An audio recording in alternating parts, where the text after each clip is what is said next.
Hello guys, it is RobMap42 here today, going to be doing my mapping tutorial for Call of Duty World at War for a Riese styled map. And what you're going to need is Call of Duty World at War installed and then have the mod tools extracted to it. There's many different locations, you can easily find it on Google, or if you go to designmoney.com they have it there as well. And then from the description I'm going to leave links for whatever I am going to be using. I can't remember off the top of my head everything. But the first thing that we're going to need is Mr.Hankey's sexy script placer. It is a sexy version, and I'll show you why. And I'm going to just put do not disturb on Skype for now. And go ahead and run it. And go ahead and put it to the side for now.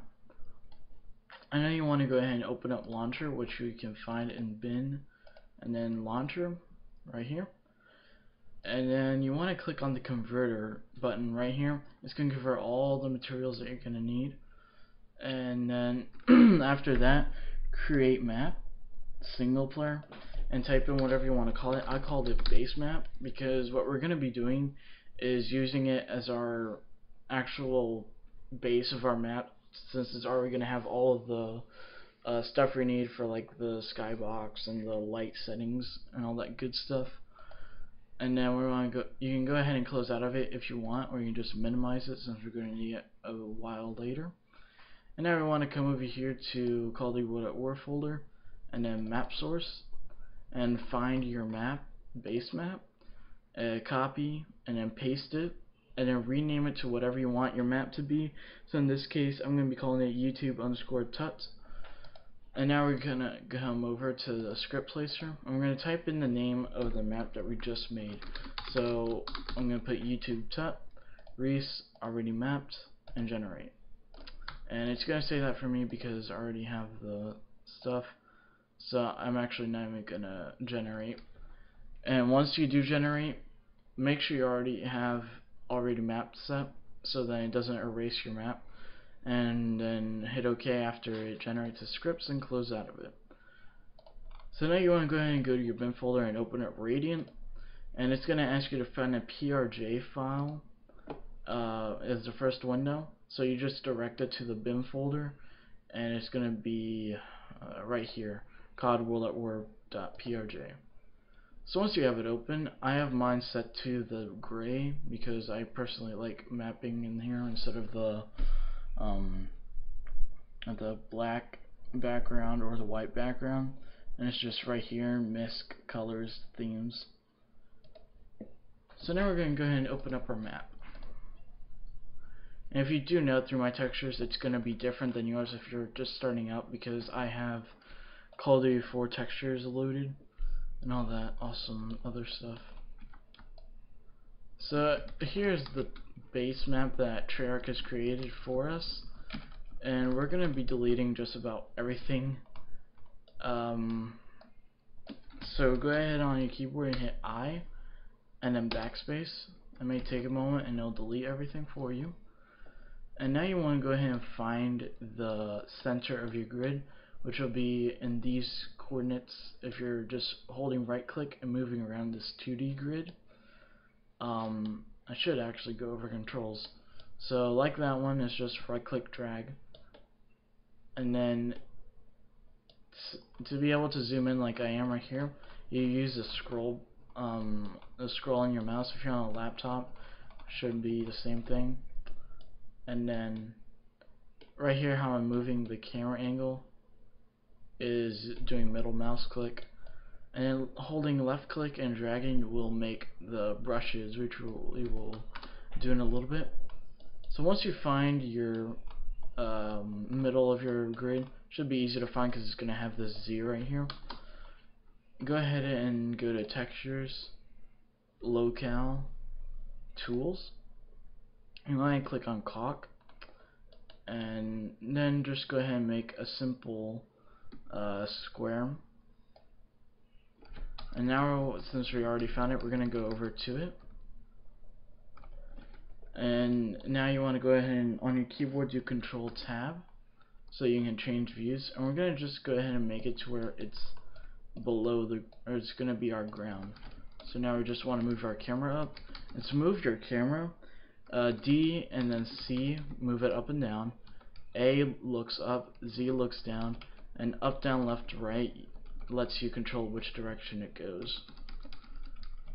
So now we have our simple little square, and I just hit Control Tab twice so I can go ahead and get back from the above view. I'm going to go ahead and make it a 4x4. So all I do is you just left click drag from a corner and drag it out. And I want to do the same to the other side so it's even. So now it should be 8x8. Alright. So now we've got our little room. We can go ahead, there's two ways we can go ahead and make this have walls. We can go ahead and expand it like this. And right underneath brush we can click this and it'll go ahead and make the walls and the ceiling by hollowing out the actual rectangular prism we made. Or we can go ahead and make them manually, which is what I prefer to do. So we're going to go ahead and drag from over here upwards so then it's 2 blocks high. Normally 2 blocks high is like life size how a room would normally be, like a bedroom that doesn't have any special stuff in it. So we're going to be using that as our reference. 1 block is around the player's waist if I remember right. So now I want to go ahead and make these parts.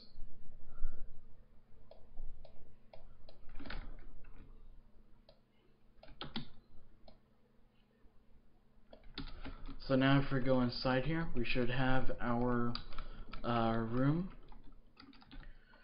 I'm going to go ahead and we're going to divide this room into little sections, and I'll be showing why in a different part. So simply what I did was I selected the ceiling and I dragged it so then it doesn't cover 2 blocks here, and we're going to make a line at the edge of it and then Control Tab and drag it all the way down. So now if you look in here we have 2 divided sections, and if we want we can drag this ceiling right back and then just go ahead and fit it to the size of the square. So now we have a room here and a room out here. So if you were to go in-game and take a look at how this would look, it wouldn't have this yellow and black text. It would actually be invisible, since caulk is an invisible texture and it blocks off the player from being able to walk through it. And if you have anything on the other side, you will not be able to see through, from what I've known and seen. So we're just going to select everything actually and click on it again, and for some reason it's not doing this, so whatever. So we're going to go ahead and texture this room. So like before, we're going to go textures, locale all, and now we can scroll through our textures and find one you want to use. Like I said before, I've got my COD 4 textures loaded as well, so you're not going to have the same textures as me if in case I accidentally use a World at War texture. So I'm going to pick one that I'm pretty sure is one, so I'm going to pick this Berlin wall brick clean plane 4. And we're going to select all of these walls right here. And to select a wall in the 3D view, you hold down shift and left click, and if you just shift left click drag, it'll select everything that your mouse touches.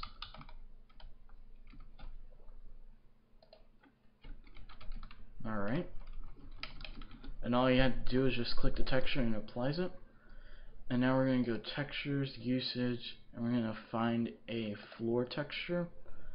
And I'm going to use one of the most commonly used floor textures, which is this Berlin Floors Concrete Tile 5. And for the ceiling, we're going to go textures, usage, ceiling. We're going to use this Berlin Ceilings Metal 2. So now we've got our textured room, and we're ready to start adding in the zombie stuff. But that's where I'm probably going to leave it for now in this tutorial, which is just to get your first room set up. So I'll see you in part 2.